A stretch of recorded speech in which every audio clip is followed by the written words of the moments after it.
درود پاک پڑھنے کے بے شمار فضائل و برکات ہیں۔ نبی اکرم نور مجسم کا فرمان عالی شان ہے، جس نے مجھ پر دن بھر میں 1000 مرتبہ درود پاک پڑھا، وہ اس وقت تک نہیں مرے گا جب تک جنت میں اپنی جگہ نہ دیکھ لے۔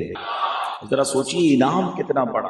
دنیا میں رہ کر تو کسی کو معلوم ہی نہیں کہ مرنے کے بعد ہوگا کیا ہمارا، مگر روزانہ 1000 بار درود پڑھنے والے کے بارے میں فرمایا کہ مرے گا نہیں جب تک جنت میں اپنی جگہ نہ دے۔ اب فضول باتیں کرتے ہیں، اتنا سارا ٹائم لوگ ویسے ہی ضائع کرتے ہیں۔ اگر ایک مخصوص وقت کر لیں اور روز درود پڑھیں تو پڑھنے والے ہزاروں درود بھی روز پڑھ لیتے ہیں۔ اللہ مجھے بھی پڑھنے والا بنائے، آپ کو بھی بنا دے۔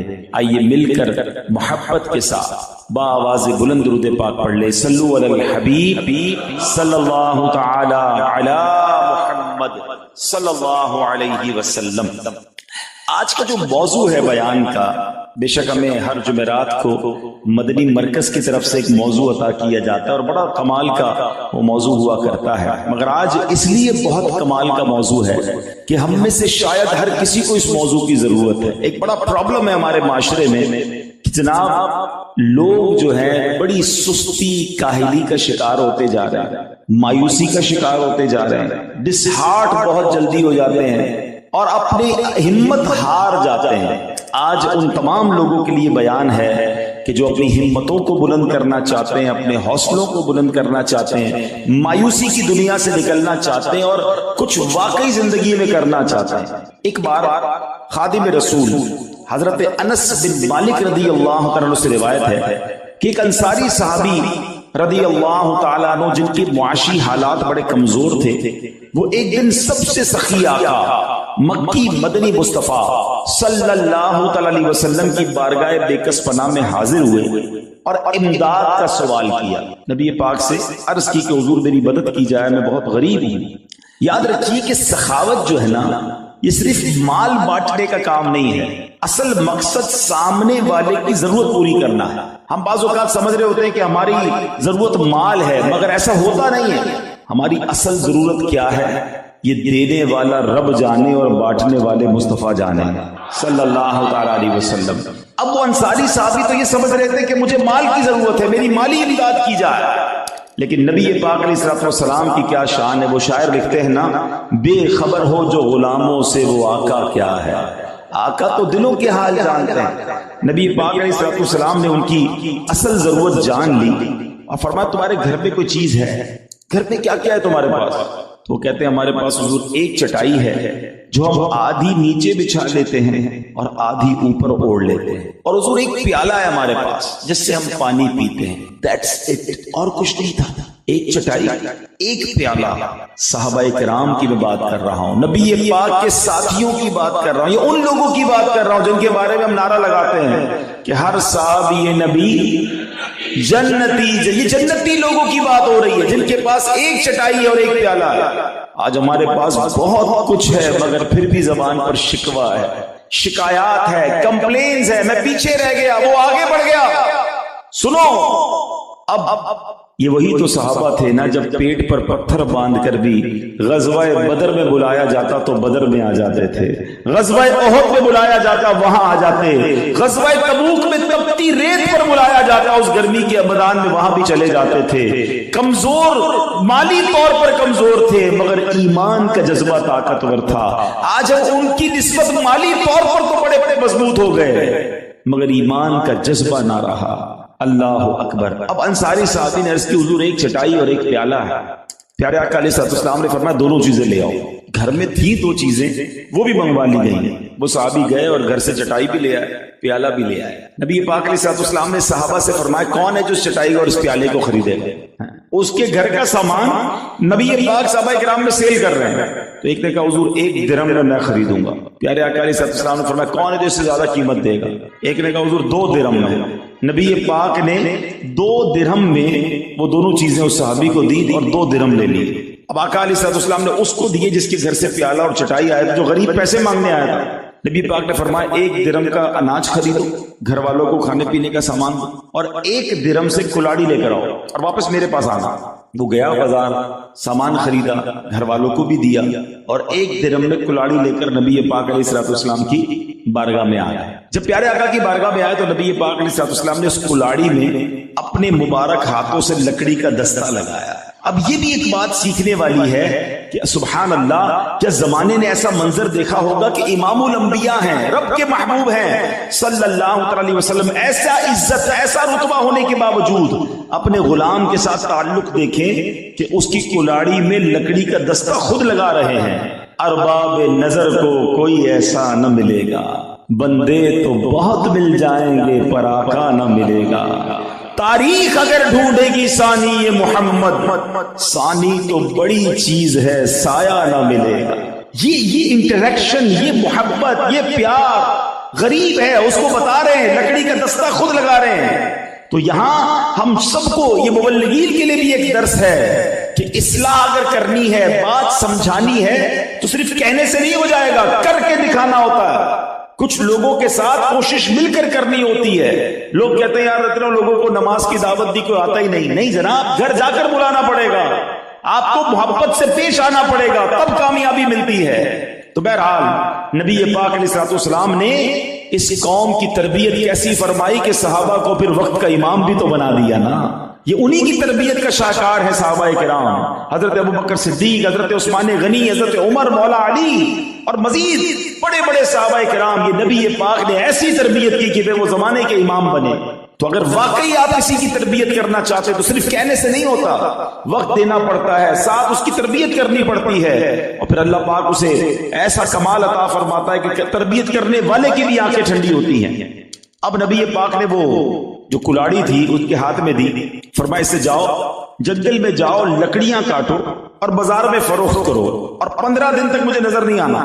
15 دن بعد وہ صحابی آیا، پیارے آقا سے عرض کرتے ہیں حضور 10 درہم کما کر لایا۔ 1 درہم کی کلاڑی لی تھی نا، 10 درہم کما لیے۔ اب نبی پاک بہت خوش ہوئے اور فرمایا تم سوال کرو، وہ سوال کل قیامت کے دن تمہارے چہرے پر داغ بنے، تمہارا اپنے ہاتھ سے کما کر کھانا اس سے بہتر ہے۔ پریکٹیکل کر کے بتایا، مانگنے والے کو کمانے والا بنا دیا۔ اور یہ بہت سارے لوگوں کے لیے درس ہے کہ ہمیں اپنے ہاتھ سے کمانا، کسی کے آگے ہاتھ نہیں پھیلانا۔ کچھ لوگوں کی عادت سی بن جاتی ہے کہ ذرا سی کمزوری، ذرا سی مجبوری آئی اور لوگوں سے سوال کرنا شروع کر دیا۔ نہیں، اسلام میں اور اللہ کی بارگاہ میں بالخصوص ہاتھ سے کام کرنے والا، اپنی کمائی کمانے والا وہ بڑا پسندیدہ ہے۔ جو کرتے ہیں محنت مشقت زیادہ، جو کرتے ہیں محنت مشقت زیادہ، خدا ان کو دیتا ہے برکت زیادہ۔ بوجھ نہ بنے کسی پر، اور کسی کے آگے کیوں ہاتھ پھیلائے۔ کیا خوبصورت بات شاعر لکھتے ہیں نا، کسی کا احسان کیوں اٹھائیں، کسی کو حالات کیوں بتائیں، کسی کا احسان کیوں اٹھائیں، کسی کو حالات کیوں بتائیں، تمہیں سے مانگیں گے تم ہی دو گے، تمہارے در سے ہی لو لگی ہے۔ التجا کرنی ہے تو اللہ کی بارگاہ میں کریں نا، اللہ کے حبیب علیہ الصلوۃ والسلام کی طرف لو لگائیں، دنیا والوں کے آگے نہیں جانا۔ تو بہرحال میرے بیٹے اسلامی بھائیوں، یاد رکھیے اللہ کے آخری نبی مکی مدنی صلی اللہ علیہ وسلم نے فرمایا ان اللہ تعالی یحب العبد المؤمن المحترف۔ سنیے، فرمایا بے شک اللہ پاک طلب معاش میں تکلیف اٹھانے والے مومن کو پسند فرماتا۔ کچھ لوگ یہ سمجھتے ہیں کام کاج کرنا دین سے دوری ہے۔ نہیں، اگر حلال کما رہا ہے اور اس لیے روزی کما رہا ہے کہ کسی کے آگے ہاتھ نہ پھیلانا پڑے، یہ بھی عبادت ہے۔ بلکہ ایک بار نبی پاک علیہ الصلوۃ والسلام صحابہ کرام کے ساتھ تشریف فرما تھے، ایک نوجوان گزرا اور بڑی اپنے کام کاج میں بیزی تھا، تو کسی صحابی نے کہا کہ حضور کاش یہ بھی اللہ کی راہ میں حدیث کا خلاصہ ہے۔ تو نبی پاک علیہ الصلوۃ والسلام نے فرمایا اگر یہ اس لیے روزی کمانے نکلا ہے نا کہ اپنے بچوں کو بھوک سے بچائے، یا کسی کے آگے ہاتھ نہ پھیلائے، یا اپنے والدین کے ساتھ خیر خواہی کرے، تو فرمایا یہ اس کا چلنا پھرنا بھی اللہ کی راہ میں ہی ہے۔ ہاں، اگر یہ اس لیے کر رہا ہے کہ لوگوں پر اپنی بڑائی، اپنا تکبر، اپنی فخر کرے، جناب پیسے والا اس لیے ہوں کہ غریب لوگوں کو دباؤں، تو فرمایا یہ شیطان کی راہ ہے۔ تو مبارک ان لوگوں کو جو اپنے ہاتھ سے کام کرتے ہیں، مزدوری کرتے ہیں یا جو بھی جاب کرتے ہیں، حلال اگر کماتے ہیں، محنت مزدوری کرتے ہیں، اللہ کو بڑا پسند ہے۔ بلکہ اس طرح کی روایتیں بھی ملتی ہیں کہ جو بندہ کام کاج سے تھک کر رزق حلال کے لیے کوشش کر کے تھک کر شام کرتا ہے، وہ ایسا ہے کہ وہ مغفرت یافتہ ہو کر شام کرتا ہے۔ یہ ہمارا اسلام ہے۔ ہمارا اسلام یہ نہیں کہتا کہ جناب آپ کسی پر بوجھ بن جائیں، آپ اپنے ہاتھوں سے کمائیں اور محنت کریں، نہ کہ سستی کریں، اور اس میں جس کو کہتے ہیں نا مایوس نہیں ہونا چاہیے۔ اللہ کریم غیب سے عطا فرماتا ہے جو رب پر بھروسہ کرتے ہیں۔ بہرحال حدیث پاک سنیے، الزحمت رحمہ، زحمت یعنی مشقت رحمت ہے، مگر افسوس آج تن آسان لوگ ہو گئے، آرام طلب ہو گئے، راحت پسندی ہمارے مزاج کا حصہ ہو گئی، سستی دیمک کی طرح اب کردار کو کھوکھلا کرتی جا رہی ہے۔ لوگ اٹھ کر گلاس پانی پینا بھی بوجھ لگتا ہے، چاہتے ہیں کہ کھانا بنا بنایا ملے، روٹی پکی پکائی ملے، کپڑے دھلے دھلائی ملے، موٹر سائیکل وغیرہ کار چلانی ہم نے ہے، مرمت کوئی اور کروا دے، سب چیزیں ریموٹ کنٹرول ہو جائیں۔ یہ تو دنیا کے معاملات میں سستی ہے نا، عبادت میں بھی تو سستی ہے۔ اب حال دیکھو تو دینی کاموں میں سستی، نمازوں میں سستی، اب علم دین سیکھنے میں سستی، قرآن پڑھنے میں سستی، سنتیں اپنانے میں سستی، قرض لے لیا تو اب قرض لوٹانے میں سستی، ہر جگہ بس سستی بھری ہوئی ہے۔ اللہ اکبر۔ اور یہ معاشرے کو دن بدن تنگی کے گہرے گھڑے میں دھکیلتی جا رہی ہے۔ یاد رکھیے، سست اور راحت پسند آدمی کبھی کامیاب نہیں ہو سکتا۔ منظر چمنستان کے زیبا ہوں کہ نازیبا، محروم عمل نرگس مجبور تماشا ہے۔ جو کوشش کرتا ہے نا وہ منظر کو بدل سکتا ہے۔ تو بہرحال میرے میٹھے اسلامی بھائیوں، اللہ تبارک و تعالی قرآن مجید فرقان حمید میں ہماری رہنمائی فرماتا ہے۔ آج دیکھیں نمازوں کے اوقات میں بھی لوگ سستی کا مظاہرہ کرتے نظر آتے ہیں، حالانکہ اگر اسلام کو دیکھیں تو کتنا ڈسپلن کا درس دیتا ہے۔ لوگ کہتے ہیں ٹائم مینجمنٹ ہونی چاہیے، ٹائم کی پابندی ہونی چاہیے۔ ارے آؤ میرے سامنے، میں آپ کو بتاتا ہوں کہ دنیا میں جتنی شاندار ٹائم کی پابندی اسلام سکھاتا ہے، ارے جب وقت ہوتا ہے تو اذان ہوتی ہے، جماعت کا وقت ہوتا ہے تو جماعت کھڑی ہو جاتی ہے۔ میں نے دنیا کے کئی ملکوں کا سفر کیا ہے، لوگ مثالیں دیتے ہیں، جناب فلاں ملک کی ٹرینیں 1 منٹ بھی لیٹ نہیں ہوتی ہیں، فلائٹیں بالکل ٹائم پہ جاتی ہیں، لوگ بڑے ٹائم کے پابند ہیں، ہمارے وطن میں لوگ پابند نہیں ہیں۔ ارے تمہیں غیر مسلموں کے ٹائم کو دیکھ کر ٹائم کی اہمیت کا اندازہ ہوتا ہے۔ آؤ میں بتاتا ہوں ہمارا اسلام۔ آج دنیا میں ہزاروں لاکھوں مسجدیں ہیں، بارش ہو، طوفان ہو، سیلاب آ جائے، جب اذان کا وقت ہوتا ہے مؤذن اذان دیتا ہے، اللہ اکبر اللہ اکبر۔ بتائیں کون سی مسجد ہے جو جماعت لیٹ ہوتی ہے؟ ارے دنیا کے بڑے بڑے سسٹم لوگوں نے بنائے، ہمیں پتا ہے جناب۔ کئی بار ایسا ہوتا ہے جہاز میں بیٹھ جاتے ہیں، موسم خراب ہے جہاز نہیں اڑ سکے گا، ٹرین میں فلاں پرابلم ہو گیا ہے، ہماری مسجد میں جماعت ٹائم سے کھڑی ہو جاتی ہے۔ جب افطار کا وقت ہوتا ہے لاکھوں مسلمان نہ 1 منٹ پہلے روزہ افطار کرتے ہیں۔ یہ کیسا اسلام کا ٹائم مینجمنٹ کا درس ہے کہ جب وقت ہوتا ہے مسلمان اپنا روزہ افطار کرتے ہیں، سحری کا وقت ہوتا ہے 1 منٹ پہلے تک تو کھا رہے ہوتے ہیں، مگر جیسے ہی وقت ختم ہوتا ہے کروڑوں ہاتھ رک جاتے ہیں۔ یہ کیسا شاندار ٹائم مینجمنٹ ہے۔ مسئلہ یہ ہے اسلام تو ٹائم مینجمنٹ سکھاتا ہے، مگر ہم نے اپنی زندگی میں ٹائم مینجمنٹ نہیں سیکھی، ہم نے وقت کا استعمال اور ڈسپلن نہیں سیکھا۔ حالانکہ قرآن فرماتا ہے، اللہ تبارک و تعالیٰ پارہ نمبر 5 سورہ نساء آیت نمبر 103 میں ارشاد فرماتا ہے، 103 نمبر آیت ہے، بسم اللہ الرحمن الرحیم، ان الصلاة كانت على المؤمنین کتابا موقوتا۔ ترجمہ کنز ایمان، بے شک نماز مسلمانوں پر وقت باندھا ہوا فرض ہے۔ معلوم ہوا کہ ہر نماز کا ایک خاص وقت مقرر ہے جس کا خیال رکھنا لازمی و ضروری ہے۔ جو لوگ وقت کا خیال نہیں رکھتے، سستی اختیار کرتے ہیں، غور کریں کہ پھر وہ اللہ کی بارگاہ میں کیسے جواب دیں گے۔ اور جن لوگوں کی سستی کی عادت ہے، قرآن ان کے بارے میں کیا فرماتا ہے؟ سورہ نساء آیت نمبر 142 میں ارشاد ہوتا ہے، بسم اللہ الرحمن الرحیم، وَإِذَا قَامُوا إِلَى الصَّلَاةِ قَامُوا كُسَالَى يُرَاءُونَ النَّاسَ۔ ترجمہ کنز ایمان، اور جب نماز کو کھڑے ہوں تو ہارے جی سے لوگوں کا دکھاوا کرتے. اب اس آیت کے تحت تفسیر قرآن صراط الجنان دوسری جلد کے صفحہ نمبر 335 پر کیا لکھا ہے؟ منافقوں کی علامت یہ ہے کہ جب مومنین کے ساتھ نماز کے لیے کھڑے ہوتے ہیں تو مرے دل اور سستی کے ساتھ کھڑے ہوتے ہیں، کیونکہ ان کے دلوں میں ایمان تو ہے نہیں جس سے عبادت کا ذوق اور بندگی کا لطف انہیں حاصل ہو سکے.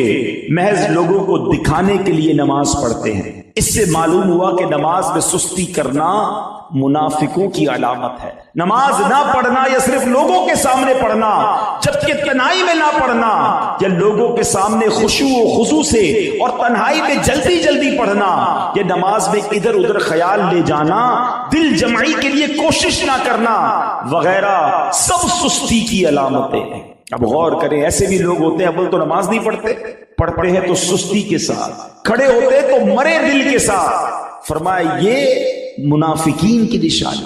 اللہ پاک اپنی بارگاہ میں حاضری کا شرف بھی دے اور خشوع و خضوع کے ساتھ دے. آپ پتہ ہے نماز میں ہم کس کی بارگاہ میں جاتے ہیں؟ اللہ کی بارگاہ میں. آپ کو کوئی بڑا منسٹر بلائے، کوئی بڑا افسر بلائے، کوئی بڑی جگہ پر جانا ہو تو کیسی تیاری ہوتی ہے؟